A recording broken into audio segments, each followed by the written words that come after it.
The Libin Cardiovascular Institute is a partnership between Alberta Health Services, Cummings School of Medicine at the University of Calgary, and the community. Our 175 members are charged with improving cardiovascular care, research and education within southern Alberta.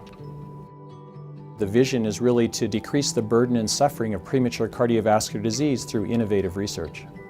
We're very excited to tell you about a new initiative within the Libin Cardiovascular Institute. We've brought together some 15 or 20 principal investigators to look at women's cardiovascular health research. What we want to do is look at improving outcomes in women with cardiovascular disease. One of the areas that we're really focused on is around pregnancy.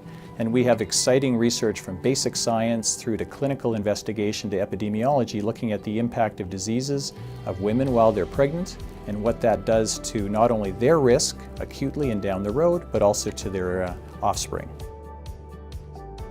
I manage women who have medical disorders before pregnancy, during and after, and that is what led to my research interest in the management of women who've had a pregnancy complication such as a high blood pressure disorder or gestational diabetes, because we know that they're at increased risk of premature heart disease and stroke, and we really want to develop some strategies of how to prevent that in these young women. My name is Kim Venter. I'm a new mom of twins.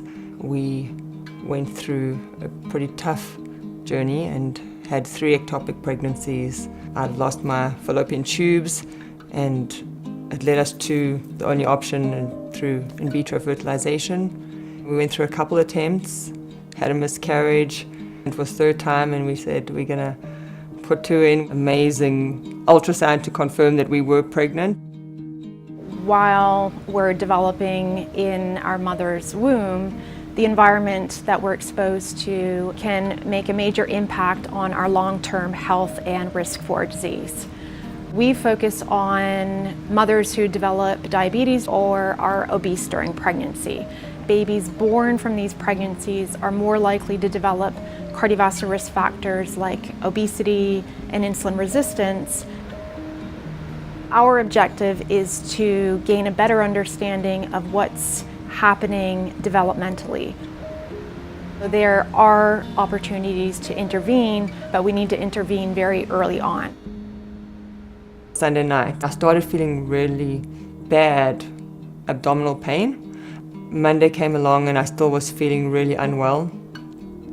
And that evening I remember waking up from the pain. That's how we ended up at Foothills on the Monday night, and Tuesday the babies were born.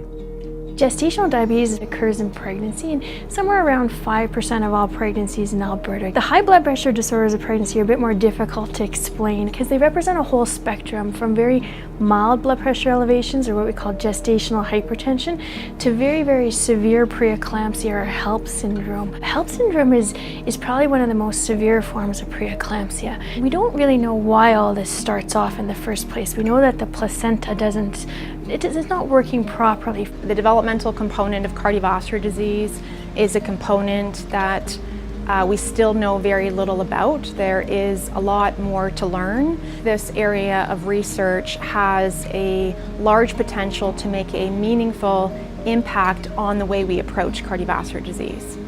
We were diagnosed with HELLP syndrome. I had never heard of the condition. It certainly wasn't something I thought would affect me. It's not just old women or obese women who are developing high blood pressure problems or gestational diabetes. As you can see with our patient today, she was younger and she had a very, very thin body mass index. Within a few minutes, I guess they were saying push, and there came baby A, and because I was apparently so strong, baby B came out vaginally too. Both babies were well. The first recommendation is that women start to lose all that baby weight. But longer term than that, we need women to make sure that they go and they get their cholesterol checked. They get checked for diabetes. And if they start to develop these conditions, we need to treat them aggressively. I see these women all the time, and I just realize we need to do better. We can't have these young families lose their mother from a heart attack or a stroke. We need to start increasing awareness that women who've had these high blood pressure disorders or gestational diabetes, when they come into your emergency department or your clinic with maybe indigestion or maybe some funny symptoms, we have to make sure it's not their heart.